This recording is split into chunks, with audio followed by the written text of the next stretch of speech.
Сын российского губернатора Артем Ус арестован в Италии по запросу США. Обвинения очень серьезные. Нарушение санкций, отмывание денег, незаконный экспорт технологий. Ему грозит до 30 лет тюрьмы. Но преступник сбегает, обманув ФБР и итальянскую полицию. Он пересекает несколько европейских стран и благополучно прилетает в Москву. Что произошло? Сын главы российского региона стал международным преступником? Причем здесь венесуэльская нефть, американские военные технологии, олигархи сечь вон Дерипаска и зеленый горошек. Давайте во всем по порядку. Мы начинаем. В октябре 2022 года Артем Ус, сын губернатора Красноярского края Александра Уса, оказался в затруднительном положении. А точнее в аэропорту Милана, где его арестовали по обвинению в нарушении санкций, отмывании денег и незаконном экспорте технологий. За такое можно получить срок в 30 лет. Пока идет разбирательство, итальянский суд отправляет Уса под домашний арест. Сын губернатора ждал суда в своем доме в престижном закрытом поселке Борго-ди-Вионе в Базилью, на окраине Милана. На территории комплекса виллы с терракотовыми крышами и таунхаусы, ухоженные лужайки, ресторан, бассейн, спа-центр и другие прелести. Итальянская полиция приходит к подозреваемому всего раз в 3 суток. И Ус, конечно, не может просто сидеть и ждать приговора. Тем временем российские власти очень переживают. Официальная представительница МИД Мария Захарова требует немедленного освобождения Артема Уса. Внезапно выясняется, что сын губернатора находится под следствием и на родине. Эта Россия пытается провернуть трюк под названием «параллельная экстрадиция». Такую схему используют, когда важного для власти гражданина России арестовывают за рубежом. Российские силовики возбуждают максимально созвучное уголовное дело, и власти требуют экстрадировать преступника домой, чтобы судить его в России. В России Уса-младшего заочно арестовали по статье 174, часть 4 УК РФ.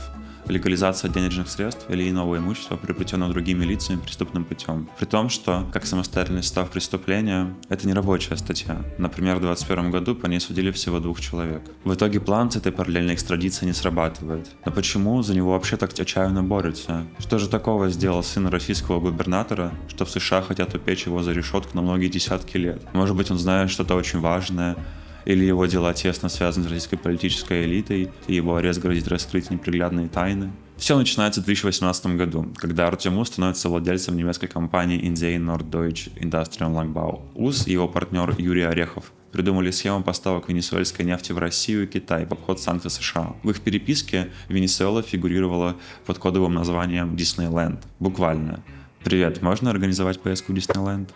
А на деле речь шла о контрабанде миллионов баррелей нефти. Чтобы придать видимость законности, в документах сырье проходило как рис или цельный зеленый горошек. Танкеры тоже были непростые. Как только судно покидало территориальные воды Диснейленда, то есть Венесуэлы, оно словно по волшебству исчезало с радаров. Экипаж отключал GPS-трекеры. Название судна не должно было фигурировать ни в каких документах и скромно упоминалось как баржа. Достаточно хороший уровень конспирации. Сын красноярского губернатора вел дела с венесуэльской госкомпанией PDVSA, которая находится под санкциями США с 2019 года. Для расчетов с ней у Орехов использовали stablecoin USDT. Для пущей секретности часть денег передавалась наличными. Да, чемоданах с долларами. А для сокрытия операции использовали компании в Гонконге, Арабских Эмиратах, Сингапуре, Малайзии и некоторые офшорные юрисдикции. Нефть Ус-младший покупал не для себя. В этой схеме он был посредником. Подсанкционная нефть шла китайским покупателям и загадочному алюминиевому олигарху, как его назвали в рассекреченном обвинительном акте. И это, конечно, Олег Дерипаска и его алюминиевая компания «Русал». Схема была довольно классической. Венесуэльская нефть закупалась с огромной скидкой до 40% из-за санкционных рисков. Затем эта нефть продавалась по рыночным ценам, а разница использовалась для отмывания денег. Совладельцем немецкой компании India, через которую проходил этот зеленый горошек, сын губернатора стал в 2018 году, почти ровно в тот же день, когда ввели санкции против Олега Дерипаски. С приходом Артема Уса фирма стала заниматься нефтью, хотя прежде не специализировалась на этом. Совладелец немецкой India Орехов тоже свой человек. Он работал гендиректором Енисейского металлургического завода в Красноярске, которым через офшоры владеет фирма самого Дерипаски. В этой схеме есть и другая политически значимая персона – глава Роснефти Игорь Сечин. С ним Артем Ус связан через своего отца. Тот занимает должность члена Совета директоров Роснефти с июня 2022 года. Александр чуть ли не единственный глава региона, кому удавалось совмещать губернаторскую должность с креслом в правлении нефтяного гиганта. Сам Ус-младший раньше работал топ-менеджером дочки Роснефти, Восток Ойл. Венесуэлу и Роснефть связывают долгие отношения. В 2013 году Игорь Сечин был на похоронах бывшего президента страны Уго Чавеса. Глава нефтегазовой компании приятельствует и с текущим президентом Венесуэлы Мадуро. Дочерние фирмы Роснефти торговали санкционной нефтью, которую им продавала та же венесуэльская госкомпания PDVSA. В 2020 году Минфин США за это ввел против них санкции. И после российские схемы торговли этой нефтью превратились в теневые операции с сумками наличных и криптовалютой, через которые на самом деле американские органы и вышли на Артема Уса. Как вам схема? Это далеко не конец. Но прежде чем мы продолжим, я хочу попросить вас о важном. Пожалуйста, подпишитесь на наш канал. Этот ролик входит в цикл об отмывании российских грязных денег в разных странах.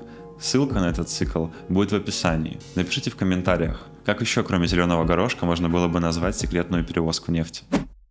Кроме контрабанды нефти, немецкая НД активно занималась поставками в Россию западного оборудования, в том числе американских технологий двойного назначения. Среди клиентов были госкомпания «Радиоэкспорт» и ООО «Аптроникс». Чтобы не привлекать лишнего внимания, Ус и Орехов использовали целую сеть подставных компаний. Например, часто конечным получателем товаров фигурировала малазийская NDA Aerospace. Ус и Орехов охотились за самыми передовыми разработками. Например, они пытались приобрести специальные интегральные схемы. Это ключевой компонент для систем связи 5G и спутникового интернета. Они также покупали микропроцессоры для баллистических ракет, компоненты для истребителей и радары. И такие компоненты потом были обнаружены в российском оружии, захваченном на поле боя в Украине. Конечно, масштаб деловой хватки сына губернатора и его коллеги поражает. От венесуэльской нефти для Дерипаски и Сечина до поставок деталей для истребителей. Да и жили дельцы очень неплохо. Семья Артема Уса владела в Италии недвижимостью, в которой он и сидел на домашнем аресте. Кроме этого, у них были отели и винодельня на Сардинии, а у Юрия Орехова есть апартаменты в Дубае. И передвигался он исключительно на Rolls-Royce. В 2016 году в США при попытке закупить электронные компоненты на $151 тысячу задержали 2 сотрудников компании Abdronix. У ФБР загорелась красная лампочка. Товар двойного назначения, российские покупатели. Тут явно что-то не так. Одной из фирм-партнеров Abdronix была та самая NDA, принадлежащая УСу. Для расчетов использовались доллары США. Любой такой перевод проходит через корреспондентские счета в Америке, что дало властям право на расследование. Агенты ФБР начали копать. И так вышли сначала на Юрия Орехова, а потом и на самого Артема Уса. Ключевую роль в расследовании сыграла, казалось бы, незначительная деталь. Американские почтовые сервисы и мессенджеры, которые использовали Ус и его партнеры. Так ФБР смогло мониторить их общение. И именно эти переписки легли в основу будущего обвинения сына российского губернатора. Слежка велась почти 2 года. Практически все доказательства против Уса и его напарников ФБР получила именно в переписках, раскрыв все явки и пароли, Диснейленд и зеленый горошек. И кажется, что к конспирации цифровой безопасности все же можно было бы подойти посерьезнее. В итоге, когда Артем Ус прибыл в аэропорт Милана в октябре 2022 года, его уже ждал ордер на арест. Но на этом история не закончилась. Март 2023 года. Артем Ус находится под домашним арестом в Италии, ожидая решения об экстрадиции в США. Итальянская полиция контролирует его, по всей видимости, так себе. Преступнику приходит с проверкой всего лишь раз в 72 часа. И вдруг он исчезает. И это была не магия, а тщательно спланированная операция. Еще в январе 23 года был завербован Владимир Юванчич, гражданин Боснии и Герцеговины, и другие люди, связанные с сербской организованной преступной группировкой. Юванчич, кстати, не стеснялся своей принадлежности к преступному миру. В ТикТок он подписан вот так. План побега разрабатывался несколько месяцев. Юванчич несколько раз приезжал в Италию для разведки и встречался с женой Уса, которая дала ему ключ-карту от дома и 10 тысяч евро в качестве аванса. День Икс наступил 22 марта, на следующий день после того, как итальянский суд одобрил экстрадицию Уса в США. В обед Юванчич вошел в дом с сумкой для покупок из торгового центра, а вышел уже не один, а с младшим Усом, одетым в толстовку с капюшоном. Они покинули жилой комплекс и просто сели в машину. Проблему с электронным браслетом решили тоже просто. Они заглушили сигнал с помощью перехватчика, а потом срезали устройство. Сам маршрут побега Уса напоминает фильм «Евротур». Они бежали в Словению, потом в Хорватию и Сербию. Из Белграда Ус с комфортом прилетел в Москву, а Юванчич получил остаток вознаграждения 40 тысяч евро за успешное выполнение задания. По слухам, не обошлось без российских спецслужб. В побеге сына губернатора мог участвовать бывший офицер итальянского спецназа, который прожил в Москве 6 лет и был женат на россиянке. По некоторым данным, Ус также воспользовался фальшивым паспортом на чужое имя. В это время Ус-старший, не стесняясь, давал комментарии федеральным каналам, где утверждал, что ничего не знает о пропаже его сына. Побег Уса вызвал международный скандал. Итальянские власти оказались в крайне неловком положении, потому что американцы требовали пересмотреть домашний арест Уса в Италии, боясь, что тот сбежит.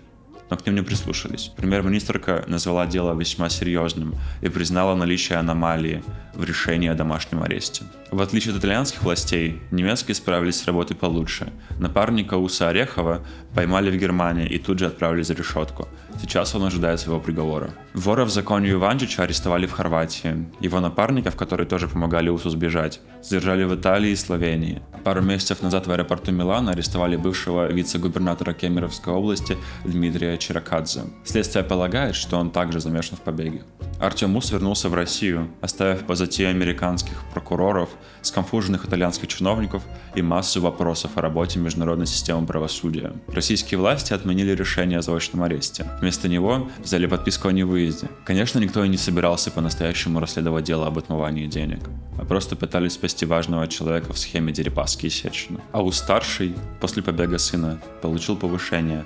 С должности губернатора Красноярского края он перешел в Совет Федерации и стал сенатором этого региона. Теперь Ус дома, в безопасности, пока международное сообщество разводит руками. Россия готова обманывать, фальсифицировать уголовные дела и нарушать законы, чтобы вытаскивать своих. Если бы Ус не смог сбежать из Италии и был осужден, возможно, его сейчас бы обменяли вместе с киллером Красиковым и другими. Просто потому, что это важный человек в схемах друзей Путина и их приближенных. Сечина и Дерипаска — это самая верхушка российской политической системы. Они распределяют огромное количество экономических ресурсов. Сын доверенного лица Сечина был у них на побегушках, чтобы решать неудобные вопросы, зарабатывать на санкционной венесуэльской нефти и поставлять военные технологии.